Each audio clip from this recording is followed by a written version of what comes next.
Collectif, un film de Alexander Nanau, texte de Giuseppe Di Salvatore.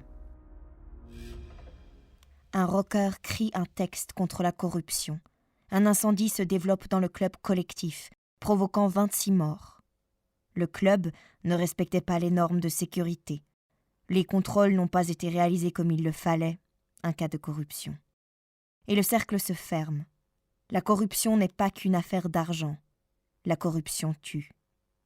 Ce scandale, arrivé en Roumanie en octobre 2015, est seulement le point de départ du documentaire d'Alexander Nanau, qui se concentre plutôt sur un deuxième scandale.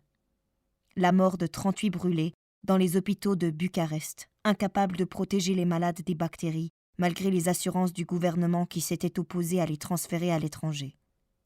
Le documentaire nous plonge dans la perspective du journaliste sportif Cătălin Tolontan, qui enquête sur l'événement. Il fut à l'origine le seul à le faire en Roumanie, un autre scandale, cette fois pour les médias. Celui-ci découvre une énorme affaire de corruption entre les hôpitaux publics et une entreprise de désinfectants, avec la complicité du gouvernement.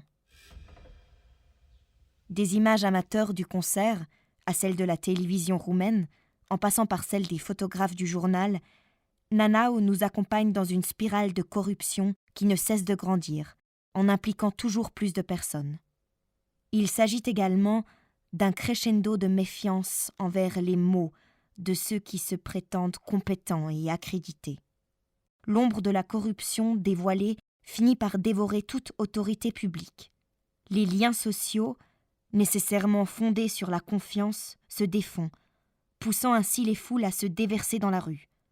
L'émergence de plusieurs mouvements spontanés de protestation a constitué un fait significatif dans l'histoire récente de la Roumanie, qui a poussé à démissionner le ministre de la Santé, puis a fait tomber le gouvernement lui-même. Un succès ? Une réponse de la collectivité au désastre du collectif, voire à son propre démantèlement ? Voilà la question qu'Alexander Nanau se pose sérieusement. Et au milieu de collectifs, nous faisons l'expérience d'un bouleversement de la perspective inattendu et étonnant. Le nouveau ministre de la Santé, Vlad Voiculescu, expression d'un gouvernement technique de transition, de cible de l'enquête et des critiques du journaliste, devient lui-même protagoniste. La caméra assume sa perspective en le suivant dans sa fonction et en laissant émerger toujours plus l'homme privé derrière le fonctionnaire public.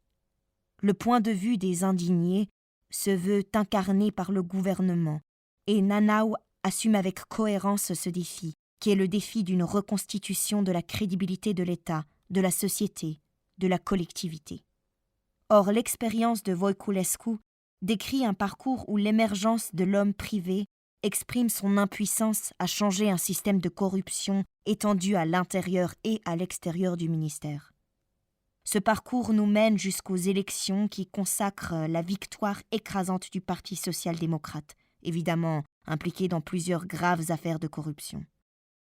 À la méfiance pour les mots s'ajoute ainsi l'apparente inefficacité des images qui témoignent des faits. Face à l'évidence, la majorité des personnes continuent de défendre l'intérêt particulier. Il ne s'agit pas de décréter la ruine de la collectivité, mais tout simplement de révéler son absence. Avec un travail de recherche et d'endurance hors norme, le documentaire d'Alexander Nanau brille pour avoir réussi à aller jusqu'au bout de son questionnement. Malgré le pessimisme anthropologique que ce témoignage filmique ne peut que déclencher, nous découvrons aussi des personnes qui ont la force de lutter pour les autres, des personnes dont la conscience individuelle n'est pas déconnectée de la conscience civile, de l'engagement social. À partir de ces personnes, nous pouvons encore imaginer la construction d'une collectivité.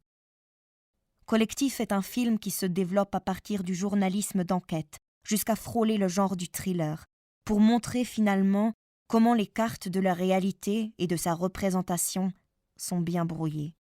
Si elles retrouvent un sens, c'est par un travail de montage excellent, signé comme la caméra par Alexander Nanau lui-même, en collaboration avec George Cragg et Dana Bunescu, lesquels cherchent à remonter et reconstituer une collectivité qui semble perdue à jamais. collectif, un film de Alexander Nanau, texte de Giuseppe Di Salvatore.